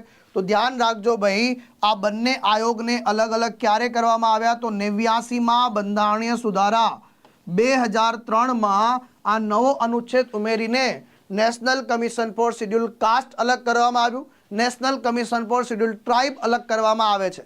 અને ફાઇનલી તમને બધાને ખ્યાલ હશે કે 102મો બંધારણીય સુધારો વર્ષ 2018માં, 102મો બંધારણીય સુધારો 2018માં ભારતના બંધારણમાં એક અનુચ્છેદ ઉમેરવામાં આવે છે જેનું નામ છે અનુચ્છેદ 338B, જેમાં national Commission four backward class જે છે એને બંધારણીય દરજ્જો આપવામાં આવે છે. આ કાયદાકીય સંસ્થાને શું કરવામાં આવે છે? બંધારણીય દરજ્જો આપવામાં આવે છે. ચલો, નેશનલ કમિશન ફોર બેકવર્ડ ક્લાસના જે છે આના અધ્યક્ષ છે ગંગારામ આહિર. કોણ છે? ગંગારામ. હો, અમુક લોકો પછી અમુક બીજા નામ બોલતા હોય છે. અને નેશનલ કમિશન ફોર શેડ્યુલ કાસ્ટના જે અધ્યક્ષ કોણ છે અત્યારે હાલ? તો એ છે વિજય સંપલા. કોણ છે? જંપલા નહીં, વિજય સંપલા છે. વિજય જંપલા નહીં, સંપલા જંપલા નથી, સંપલા છે. અને આના અધ્યક્ષ તો શું છે ભાઈ? હર્ષ ચૌહાણ સાહેબ. પણ હર્ષ ચૌહાણ સાહેબની વાત કરીશું તો આમણે શું કરી દીધું છે ભાઈ? રાજીનામું આપી દીધું છે. શું કરી દીધું છે? રાજીનામું આપી દીધું છે. તો જો આટલી પહેલા તો પ્રાયર ઇન્ફોર્મેશન તમને ખ્યાલ હોવી જોઈએ. ક્લિયર ભાઈ? આટલી પ્રાયર ઇન્ફોર્મેશન તમને ક્લિયર? તો આટલું ક્લિયર છે. તો હવે જે છે આપણે આગળ વધીએ અને હવે બેકગ્રાઉન્ડથી શરૂ કરીએ. શું કરીએ? બેકગ્રાઉન્ડથી શરૂ કરીએ. પૃષ્ઠભૂમિ જે છે, હેડિંગ લગાવો ભાઈ. પૃષ્ઠભૂમિ જે છે સંદર્ભમાં ચર્ચા શરૂ કરી રહ્યા છે. તમને ખ્યાલ હશે કે ભારતના બંધારણમાં 2 અનુચ્છેદ છે. એક છે અનુચ્છેદ 341 અને બીજો અનુચ્છેદ છે 342. એટલે આ 2 અનુચ્છેદ તમને મળેલા છે. આ બંને અનુચ્છેદમાં શું કરવામાં આવે છે કે આપણા દેશની અંદર અહીંયા જે છે શેડ્યુલ કાસ્ટના વ્યક્તિ કોને ગણવા, શેડ્યુલ કાસ્ટ કોણ છે અને શેડ્યુલ ટ્રાઇબ કોણ છે, હે ને? આપણે જાણવું હોય કે શેડ્યુલ કાસ્ટ કોને કહેવાય, શેડ્યુલ ટ્રાઇબ કોને કહેવાય. જો એ મારે જાણવું હોય તો એ ક્યાં આપેલું છે? તો શેડ્યુલ ટ્રાઇબ એટલે કે ભાઈ અનુસૂચિત જાતિ. શું છે? અનુસૂચિત જાતિ. અને આને કહેવાય છે અનુસૂચિત જનજાતિ ગુજરાતીમાં. એ પણ લખી દઉં. ક્લિયર આટલું? હવે જોજો, તો અહીંયા જે છે જોગવાઈ કરવામાં આવે છે. તમે વ્યાખ્યાયિત તો કરી દીધા, પણ આ એક એવો સમાજ હતો, તમને ખ્યાલ હોય કે અનુસૂચિત જનજાતિના લોકો, અનુસૂચિત જાતિના જે લોકો હતા મિત્રો, એ ક્યાંક ને ક્યાંક ડિપ્રેસ ક્લાસમાં જતા રહ્યા હતા. એમનો ના વિકાસ થયો હતો, ના એમનું આગળ વધ્યું હતું, એમના અધિકારોનું હનન પણ બહુ થતું હતું. આપણી જે સામાજિક કુરિવાજો હતા એમાં સૌથી વધારે જે છે શોષણ થયું હોય તો આ 2 જાતિનું હતું. એક છે અનુસૂચિત જાતિ અને અનુસૂચિત જનજાતિ. શું છે? અનુસૂચિત જાતિ અને અનુસૂચિત જનજાતિ. આ બંને જે છે જાતિનું સૌથી વધારે શોષણ થયું છે. અને એટલા માટે તમને ખ્યાલ હોય આપણું જે બંધારણ છે, જ્યારે 26 જાન્યુઆરી 1950 ના રોજ જે છે અમલમાં આવ્યું તો એની સાથે સાથે જે છે આપણે એક જોગવાઈ કરી. શું જોગવાઈ કરી કે ભાઈ અહીંયા જે છે આપણે આ બંધારણની અંદર જે છે એક ખાસ ઓફિસર, સ્પેશિયલ ઓફિસરની જોગવાઈ કરવામાં આવી. એટલે કે મૂળ 338 અનુચ્છેદની અંદર જ્યારે આપણો દેશમાં બંધારણ અમલમાં આવે છે ત્યારે અનુચ્છેદ 338ની અંદર એક જોગવાઈ કરવામાં આવે છે, એક ખાસ ઓફિસરની જોગવાઈ કરવામાં આવે છે. આ ખાસ ઓફિસરને શું કામ આપવામાં આવ્યું હતું ભાઈ? તો આ ખાસ ઓફિસરને કહેવામાં આવ્યું હતું કે તમારે જે છે SC/ST સમુદાયને લગતા કોઈ પણ પ્રકારના અધિકારોનું હનન કે થાય છે કે એમને જે વિકાસ માટે જે સરકાર યોજનાઓ કે વગેરે બનાવશે એના તરફ તમારે ધ્યાન આપવાનું છે. પણ સરકારને આગળ જઈને એવું મહેસૂસ થાય છે કે સાહેબ આ એક ઓફિસરથી કાંઈ થવાનું નથી, તો એ લોકો જે છે આ બંધારણીય જોગવાઈને તો જોડે રાખે જ છે, પરંતુ વર્ષ 1978ની વાત આવે છે. વર્ષ 1978માં આ લોકો શું કરે છે? આને પરિસ્થિતિને આમનામ રહેવા દે છે. સાથે સાથે જે છે એક ઠરાવ પસાર કરવામાં આવે છે અને આ ઠરાવ દ્વારા જે છે આ એક આયોગ બનાવે છે. અને આ આયોગ કેવું હોય છે? બહુ સદસ્ય. જો ધ્યાનથી સાંભળજો, કન્ફ્યુઝન નો ક્રિએટ કરતા તરત જ 1978માં ઠરાવ દ્વારા એક બહુ સદસ્ય જે છે આયોગની સ્થાપના કરવામાં આવે છે. આ બહુ સદસ્ય આયોગ જે છે એમાં જે છે ખાસ કરીને ધ્યાન રાખજો, SC/ST બંને માટે, જો યાદ રાખજો, કોના માટે? SC અને ST બંને માટે એક જ જે છે SC સમુદાયના અને ST સમુદાય બંને માટે એક બહુ સદસ્ય આયોગ બનાવવામાં આવે છે, જેના પહેલા અધ્યક્ષ કોને બનાવવામાં આવે છે? અને આ આયોગના પ્રથમ અધ્યક્ષ કોણ બને છે ભાઈ?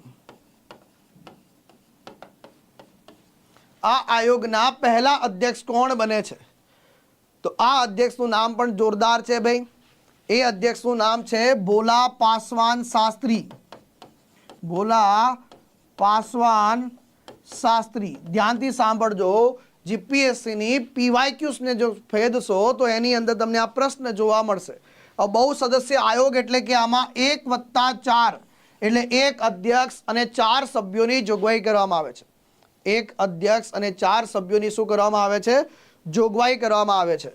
હવે જે છે અહીંથી આગળ વધીએ. હવે આ જે છે આગળ ભૂમિ ક્યાં જાય છે? 1987માં ફરીથી ઠરાવ પસાર કરવામાં આવે છે અને ઠરાવ પસાર કરીને આ જે બહુ સદસ્ય આયોગ છે, આ જે આયોગ જે છે એ આયોગને રાષ્ટ્રીય સલાહકારી સંસ્થા બનાવવામાં આવે છે. પણ અહીંયા સમસ્યા એ ઊભી થાય છે કે એક ખાસ સ્પેશિયલ ઓફિસર ઠરાવ દ્વારા તમે જે છે સલાહકારી સંસ્થા બી બનાવી લો છો, પણ જ્યાં સુધી કોઈ સંસ્થાને બંધારણીય દરજ્જો પ્રાપ્ત નહીં થાય, કોઈ આયોગને બંધારણીય દરજ્જો નહીં આપવામાં આવે તો એ સ્વતંત્ર રીતે કાર્ય કરી શકતી નથી અને જે એનો ઉદ્દેશ્ય છે એ ઉદ્દેશ્ય જે છે ફલીભૂત થતો નથી. અને એટલા માટે જ જે છે ફાઇનલી અહીંયા એક સમસ્યા ઊભી થાય છે અને સમસ્યાનું સમાધાન એટલે કે 89મો બંધારણીય સુધારો કયા વર્ષે અસ્તિત્વમાં આવે છે? 2003માં આ એક બંધારણીય સુધારો આવે છે, જેના અંતર્ગત 2 અલગ આયોગ SC અને ST સમુદાયના લોકો માટે જે છે અલગ અલગ આયોગ એટલે કે 2 આયોગ બને છે. તો એક અનુચ્છેદ તો 338 હતો જ, પણ જોડે જોડે જે છે બીજો અનુચ્છેદ પણ ઉમેરવામાં આવે છે. એક અનુચ્છેદ 338 અને બીજો અનુચ્છેદ છે 338A, એટલે કે નવો અનુચ્છેદ આ ઉમેરવામાં આવે છે અને કહેવામાં આવે છે કે આ જે આયોગ છે હવે અનુચ્છેદ 338 જે છે એ National Commission for Schedule Caste માટેનું આયોગ ગણાશે અને હવે જે છે National Commission for Schedule Tribe માટે પણ એક અલગ આયોગની જોગવાઈ કરવામાં આવે છે. એક અલગ આયોગની શું કરવામાં આવે છે? જોગવાઈ આની અંદર કરવામાં આવે છે સાહેબ. તો આ અલગ અલગ થઈ ગયું. આટલે સુધી બધાને ક્લિયર થઈ ગયું હશે ભાઈ. હવે જે છે આ આયોગ જે છે, આ જે બંધારણીય સુધારો છે એ ક્યારથી અમલમાં આવે છે ભાઈ? આ પરીક્ષામાં પૂછાતા પ્રશ્નો છે, જરા નોંધ કરજો. આ અમલમાં ક્યારથી આવે છે? તો 19 ફેબ્રુઆરી 2004. આ પણ જોડે જોડે નોંધી લેજો જરા. આ તમારી નોટબુકની અંદર નોટ્સ બનાવી લેજો, જેથી કરીને તમને પરીક્ષામાં ક્યાંય વાંધો આવે નહીં. હવે જે આ આયોગ બની ગયું છે સાહેબ, બે અલગ અલગ આયોગ છે. બંને આયોગની અંદર પ્રશ્ન ઊભો થયો કે સાહેબ કેટલી સંખ્યા હશે? તો બંનેની અંદર કુલ સંખ્યા, આયોગની કુલ સંખ્યા કેટલી રાખવામાં આવે છે? બંનેની અંદર છે 5. શું છે? બંનેમાં કુલ સંખ્યા જે છે, આને પાછળના લખીએ થોડુંક મોટા અક્ષરે, તો બંને National Commission for Schedule Caste અને National Commission for Schedule Tribe, આ બંને આયોગમાં કુલ સંખ્યા કેટલી રાખવામાં આવે છે? તો 5. કેટલી રાખવામાં આવે છે? આ 5 ને પણ અલગ અલગ રીતે વિભાજન કરેલા છે. આ 5 જે છે, ટોટલ 5 છે, એને પણ અલગ અલગ ભાગમાં વિભાજિત કરવામાં આવ્યા છે, જેમાંથી એક અધ્યક્ષ, એક ઉપાધ્યક્ષ અને 3 સભ્યો. એક અધ્યક્ષ, એક ઉપાધ્યક્ષ અને 3 સભ્યો. એટલે આ 5 સભ્યોને શું કરવામાં આવે છે? 1+1+3 સભ્યોની અંદર જોગવાઈ કરવામાં આવે છે. આ 5 સભ્યોનો જે કાર્યકાળ છે, આ કાર્યકાળ કેટલો નક્કી કરવામાં આવ્યો છે? તો 3 વર્ષનો. કેટલા વર્ષનો? 3 વર્ષનો. અને આની નિમણૂક જે છે, આ બધાની નિમણૂક કોણ કરશે ભાઈ?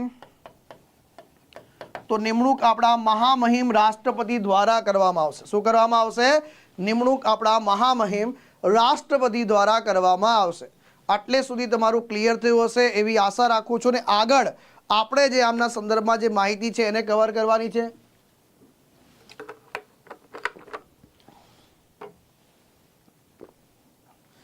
હવે ધ્યાનથી સાંભળજો. એક અધ્યક્ષ હશે અને અહીંયા છે એક ઉપાધ્યક્ષ છે અને 3 સભ્યો છે. આ બંને સભ્ય સંખ્યા કેટલી થઈ ભાઈ? 4 થઈ. ધ્યાનથી સાંભળજો. આ ટેકનિકલ લેંગ્વેજની અંદર જઈએ આપણે, તો આ 4 માંથી સાહેબ 2 સભ્યો જે છે એ ફરજિયાત જે છે એસટી સમુદાયમાંથી હોવા જોઈએ ભાઈ.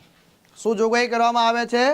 આ 4 સભ્યો છે એ ફરજિયાત જે છે એસટી સમુદાયમાંથી હોવા જોઈએ. એનો મતલબ શું થઈ ગયો કે અહીંયા અધ્યક્ષ પદ પર બિરાજમાન વ્યક્તિ એસટી સમુદાયમાંથી ન હોય તો પણ ચાલે, પરંતુ એસટી સમુદાયના સંદર્ભમાં એમણે કાર્ય અદ્ભુત રીતે કરેલું હોવું જોઈએ સાહેબ.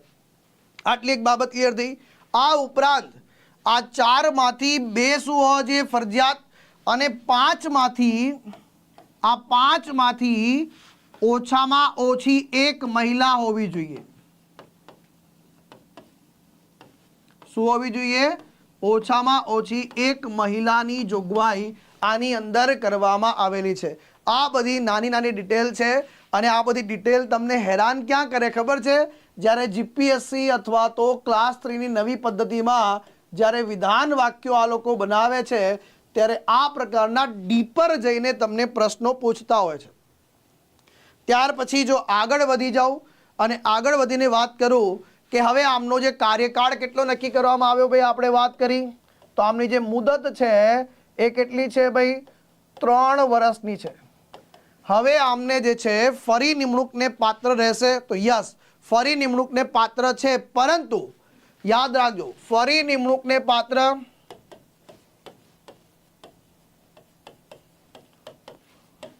તો જવાબ આવશે હા, પરંતુ એમાં એક કન્ડિશન છે, એક શરત છે, વધુમાં વધુ 2 મુદત.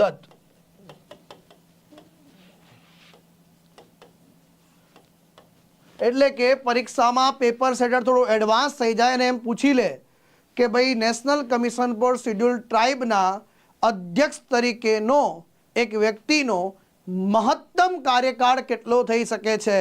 તો એમનો 2 મુદત ગણી શકીએ તો 3 + 3 એટલે 6 વર્ષથી વધારે એમનો કાર્યકાળ થઈ શકશે નહીં. એ પણ ધ્યાન રાખજો. હવે ધ્યાનથી સાંભળજો. આ માહિતી તમને જે છે હવે તમારી નોટબુકમાં કે બુકમાં નહીં મળે. ધ્યાનથી સાંભળજો.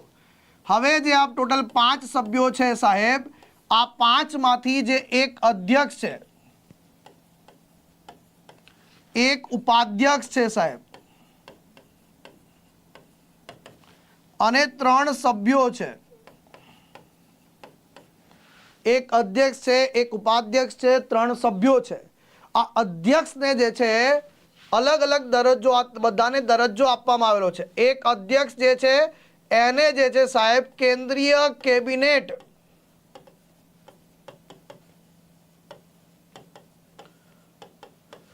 મંત્રીનો દરજ્જો ગણવામાં આવે છે.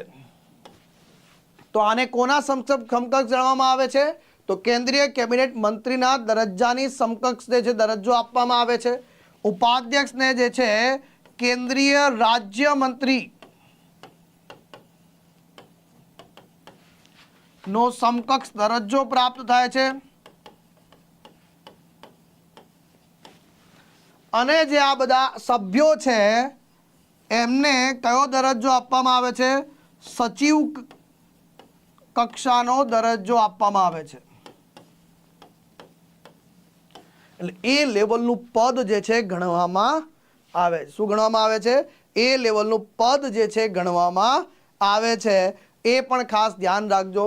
અને આટલી સરસ મજાની માહિતી, અને પછી જ્યારે 2019 ફેબ્રુઆરી 2004ના રોજ જ્યારે પહેલું national Commission for Schedule tribe જે છે અસ્તિત્વમાં આવે છે, તો આ આયોગ જે છે, જો આ ફેબ્રુઆરીમાં કાયદો અમલ આવી ગયો, અને પછી જે છે માર્ચ મહિનાની અંદર, માર્ચ 2004માં આ જે national Commission for Schedule tribe જે છે અસ્તિત્વમાં આવે છે, એના પ્રથમ અધ્યક્ષ કોણ બને છે? એના પ્રથમ અધ્યક્ષ તરીકે કોણ હોય છે? તો ભાઈ એક જ બની શકે છે. કોણ હોય છે? તો કોણ બન્યા છે? તો કુંવરસિંહ. કોણ બન્યા હતા ભાઈ? કુંવરસિંહ. અને પ્રથમ ઉપાધ્યક્ષ પૂછી લે તો યાદ રાખી લેજો, પ્રથમ ઉપાધ્યક્ષ તરીકે કોણ બિરાજમાન છે? નામ પણ જોરદાર છે, તાપીર ગાવો. શું છે ભાઈ? તાપીર ગાવો.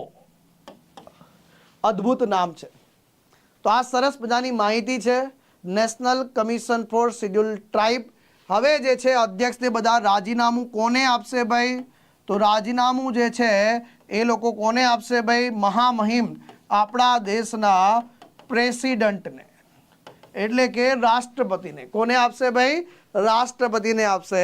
તો આ હતું આપણું સંપૂર્ણ જે છે ટોપિક. આશા રાખું છું નેશનલ કમિશન ફોર શિડ્યુલ ટ્રાઇબમાં જે તમે અહીંયા ભણ્યા છો એ ડિટેલનો યોગ્ય અધ્યયન તમે કરી લીધો હશે, મગજમાં બેસાડી લીધું હશે. કેટલા લોકોએ જે છે નોટ્સ બનાવી લીધી આની ભાઈ? પહેલાં તો મને એ કહેજો, કેટલા લોકોએ એની નોટ્સ બનાવી લીધી ભાઈ?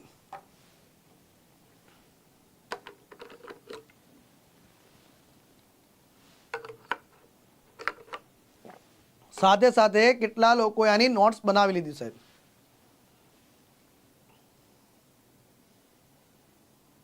મજા આવે છે મારી સાથે પોલિટી ભણવાની? યાદ જ રહી ગયું? અરે વાહ સાહેબ, મજા આવે છે ને પોલિટી ભણવાની મારી સાથે? ચલો હવે જે છે વન લાઇનર કરંટ અફેર્સ પર જમ્પ કરીએ આપણે. અત્યંત અપેક્ષિત 67મું Travel Agent Association of India સંમેલન કઈ જગ્યાએ શરૂ થશે? તો કોલંબો ખાતે શરૂ થશે. ક્યાં થશે? કોલંબો ખાતે શરૂ થશે. હાથ ઊંચા કરો યસ, નાના બાળકોની જેમ. દેવદત્ત ચંદની વાત કરીશું તો બેંક ઓફ બરોડાના મેનેજિંગ ડિરેક્ટર અને ચીફ એક્ઝિક્યુટિવ ઓફિસર CEO નિમણૂક કરવામાં આવ્યા છે. ઉત્તર પ્રદેશ સરકારે ખાસ ધ્યાન રાખજો ભાઈ, અહીંયા માનવ વાનર સંઘર્ષને ઘટાડવા માટે, માનવોની વસ્તીને ટકાવી રાખવા માટે જે છે લખનૌમાં વાંદરો માટે જે છે જંગલો બનાવવામાં આવ્યા છે. પછી ઘણા લોકો આમાંથી એમ ના કહેતા સાહેબ આ જંગલ તો મેરે લીએ બન રહા હૈ, મેરે કો ભી જાના પડેગા લખનઉ. તો આમાંથી જે છે અહીંયા રહેજો પાછા, તમે વાંદરામાં આવતા હોય તો જ જજો, હે ને? તો આ જે છે ખાસ ધ્યાન રાખજો. જોક સપાટ. ચલો જમ્મુ કાશ્મીરની સરકારે યુનિવર્સિટીના પ્રોફેસરની જે નિવૃત્તિ વય વધારીને કેટલી કરી છે? 65 વર્ષ કરી દીધી છે. કેટલી ભાઈ? 65 વર્ષ. વિશાખાપટ્ટનમમાં આઈએનએસ દેગા ખાતે, શું છે? देगा, क्या देगा वो नहीं, इधर आईएनएस देगा की बात है. तो भारतीय नेवल एयर स्क्वॉड्रन 324 જે છે 324 જે છે એની પ્રથમ વર્ષગાંઠની જે છે ઉજવણી કરવામાં આવી છે.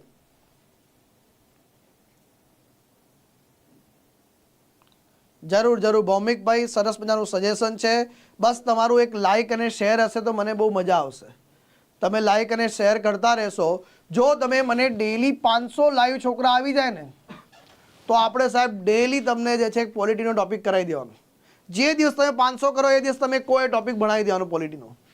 ભારતના ઐશ્વર્યા શર્મા, અદિતિ સ્વામી, એકતા રાણીની જે ટીમ છે એ આયર્લેન્ડમાં ચાલી રહેલા જે છે વિશ્વ યુવા તીરંદાજી સ્પર્ધામાં અમેરિકાની ટીમને હરાવીને ગોલ્ડ મેડલ જીત્યો છે. જો 500 છોકરા હોય ભાઈ, એક તો સીધી વસ્તુ છે ને, કરંટની સાથે સાથે જો કરંટ મળે, વ્યક્તિ વિશેષ મળે આપણને, જોડે જોડે જે છે કરંટ અફેર્સના ટોપિકને આપણે સિલેબસ સાથે કનેક્ટ કરી દઈએ, અને આ ઉપરાંત જો તમે બંધારણ પણ શીખવા માંગતા હોય, ટોપિક 1 શીખવા માંગતા હોય તો ભાઈ આટલી બધી બાબતો જ્યારે એક જ લેક્ચરમાં મળી જતી હોય આપણને, આટલી બધા ટॉपिक છે જે બધા એક જ લેક્ચરમાં મળી જતા હોય તો પછી તો लाइक और शेयर तो बनता है भाई. इसमें फिर शर्म किस बात की है भाई, है ने? चलो આગળ વધીએ. પહેલા જે છે સરસ મજાનું વર્તમાન વિશેષ જુલાઈ 2023નું, એમાં પણ 360 ડિગ્રી વિશ્લેષણ સાથે કોઈ પણ પરીક્ષાની તમે તૈયારી કરતા હોય એકમાત્ર મેગેઝિન જેની અંદર બધું જ કવર થઈ જાય એવું વર્તમાન વિશેષ જે છે જુલાઈ મહિનાનું આવી ગયું છે. તમે જોઈ શકો છો. આ હા હા હા, બીપર જોય ચક્રવાત, આનું હેડિંગ તો જો 146મી રથયાત્રા, પછી જે આઈએનએસ અર્ધદીપ અને સંશોધક જહાજ, 145 ઉપગ્રહો સાથે શનિ બન્યો સૂર્યમંડળનો નવો મૂન કિંગ, રાજા બની ગયો સાહેબ. અને જે છે તમને દર વખતે આવું ફ્રી ચાર્ટ મળે છે ગાણિતિક સૂત્રોનો. અને સાહેબ એક વખત આ મેગેઝિન તમારા ઘરે મંગાવી જોજો, એક વખત ખાલી આ મેગેઝિન મંગાવી જોજો એટલે તમને જે છે અંદાજો આવશે કે આ મેગેઝિનની અંદર જે છે આપણે મેઇન્સના રિલેટેડ તમામ ક્વેશ્ચન્સ પણ કવર કરી લઈએ છીએ, પ્રિલિમને પણ કવર કરીએ છીએ, અને આ વર્તમાન વિશેષ એ ખરેખર તમને મેગેઝિન વાંચવાની પણ બહુ મજા આવશે.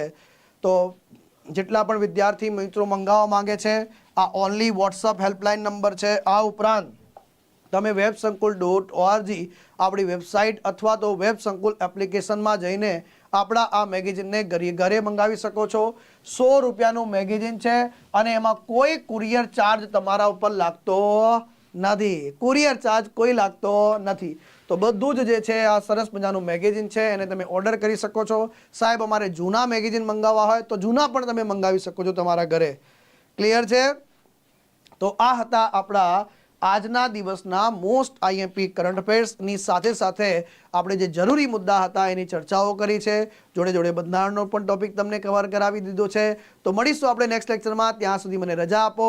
અને હા, જે લોકોએ હજુ પણ આપણી વેબ સંકુલ ઓફિશિયલ યુટ્યુબ ચેનલ સબસ્ક્રાઇબ ન કરી હોય એ સબસ્ક્રાઇબ કરી લેજો, લેક્ચરને લાઇક કરજો, શેર કરજો, અને જે છે આવી રીતે જે છે આપણી સાથે જોડાયેલા રહેજો. મળીશું નેક્સ્ટ લેક્ચરમાં. જય હિન્દ, જય ભારત.